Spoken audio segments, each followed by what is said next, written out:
एक बार एक बर्थडे से हॉल में बहुत सारे लोग बैठे थे। वहां पर दुनिया का एक बहुत ही बड़ा स्पीकर आने वाला था और सब लोग उनकी बातें सुनने के लिए वहां पर आए थे।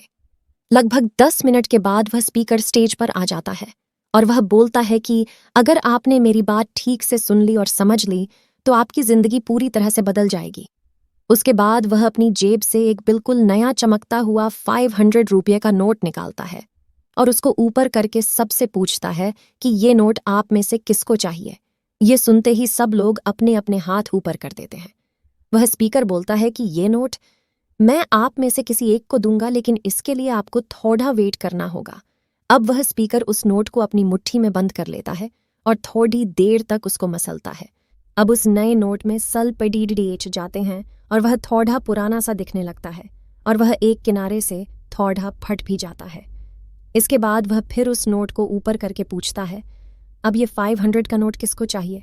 इस बार भी सभी लोग अपने हाथ ऊपर कर देते हैं। तब स्पीकर ने उस नोट को जमीन पर गिरा दिया और उस नोट पर 3-4 बार पैर रख दिया।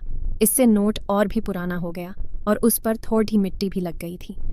फिर उन्होंने उस नोट को ऊपर किया और पूछा कि अब बताओ, अब इस नोट को आप में से कौन लेना चाहता है।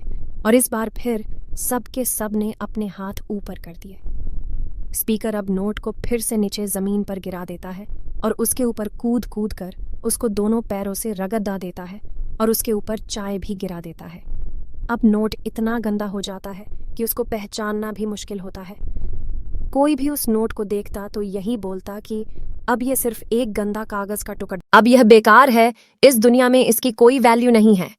स्पीकर ने एक बार फिर उस नोट को उठाया और ऊपर करके सबसे पूछा, अब इस नोट को कौन लेना चाहता है।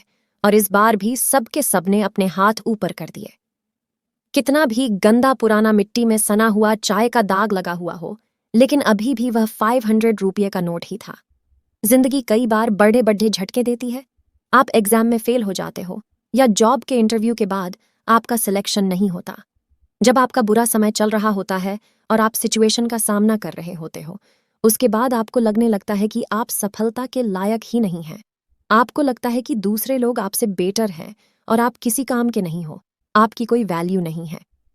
हमेशा याद रखो, इससे कोई फर्क नहीं पड़ता कि आपने कितनी बार सिचुएशन का सामना किया है, आप जिंदगी में कितनी बार फेल हुए हो। आपकी वैल्यू हमेशा वही रहेगी जो पहले थी। आपके पास कुछ खास है जो दूसरों के पास नहीं है और ये कोई भी आपसे छीन नहीं सकता। अब तक सक्सेस नहीं मिलने से आपकी वैल्यू कम नहीं हुई है।